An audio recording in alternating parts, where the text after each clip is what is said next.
Hi everyone, this is the tutorial for Still in Love. My name's Billy from Piano and Pies. Let's get stuck straight in. So this is a nice easy version of the song to play, and to do that we need a capo on the 2nd fret. If you're in need of a capo, there is a link to one in the description below. And the start of the song, what we're going to do is play 4 chords. The first chord that we need is a G major chord. Now it's worth mentioning that the tuning of this song is a little bit odd. Now the way that they've got it tuned is in between the frets, as in the note of the chord will sound in between this note and this note, and as on the guitar we have no way of playing that, at least in Western instruments we don't, then we're going to play it in G. If you play along with the track it will sound a little bit off, but this is the closest that it will get to sounding correct. So the first chord is G major, which is a 3 on the E string, 2 on the A, 0, 0, 0, that's on the D, G and B, and a 3 on the high E. We'll talk about strumming and structure afterwards. The second chord we need is technically a B minor chord, so this is a minor bar chord shape, up 2 frets from the capo on the A string, 2, 4, 4, 3, and then 2. The third out of the 4 chords is a C major chord, which is a 3 on the A string, 2 on the D, then open G, 1 on the B, and an open E string. The low E string is not played in this chord. And the 4th and final chord for this introduction is a C minor chord. So we have C major and C minor in this song. And C minor is just like that B minor chord we had earlier, shifted up 1 fret.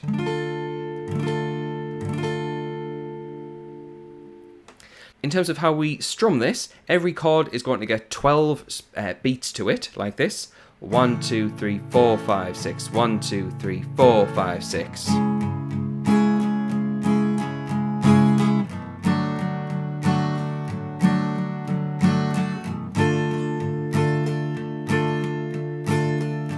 And what I'm doing, I'm playing on every beat. 1, 2, 3, 4, 5, 6. 1, 2, 3, 4, 5, 6. However, I'm emphasizing beats 1 and 4.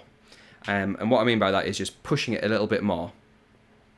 1, 2, 3, 4, 5, 6. 1, 2, 3, 4, 5, 6. And when I'm strumming, I'm focusing on the lower strings, but when I hit the 1 and the 4, I'm getting all 6 strings in.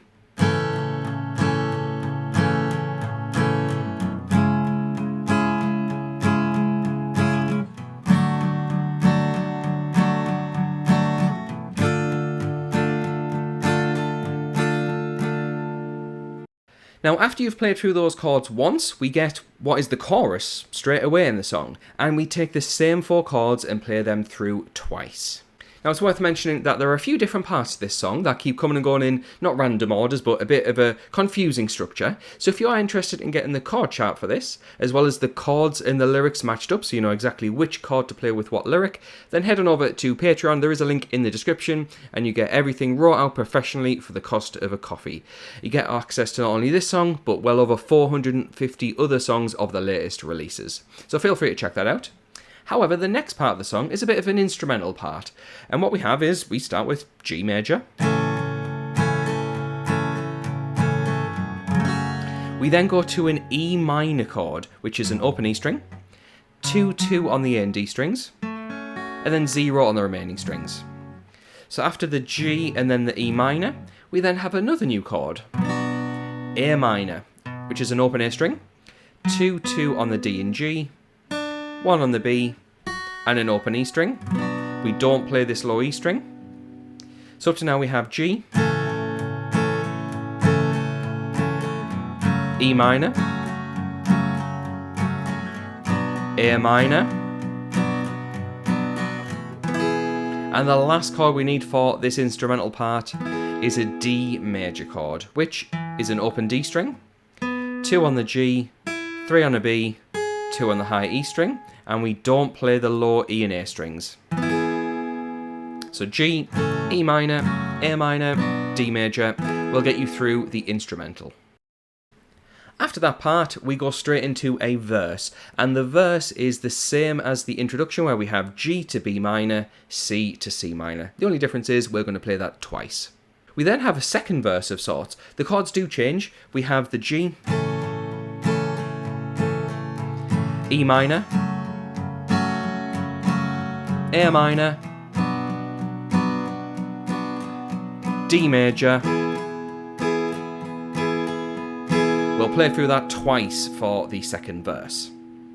And at this point we have a bit of repetition. Looking over to my notes, we have another chorus, which is the G, B minor, C, C minor, twice round. And then to end the song, we have an instrumental, which is a G to E minor, A minor to D, twice round. And then the very last thing that we play is a G major chord to end the song.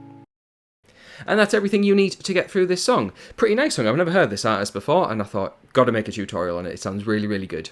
So if you are interested in getting the chord charts or the chords and the lyrics that all match up, then head on over to Patreon. Like I said earlier, links are in the description. It's yours for the price of a coffee. So thank you very much for watching. I also like to say thanks to the people on the screen who are my active patrons. They'll get access to that content straight away, because they are an active part of my community, and all they do is just go straight on Patreon, click on the link, and hey presto, they can jam along to the track. So thanks to them for their support, thank you again for watching, and I'll catch you in the next one.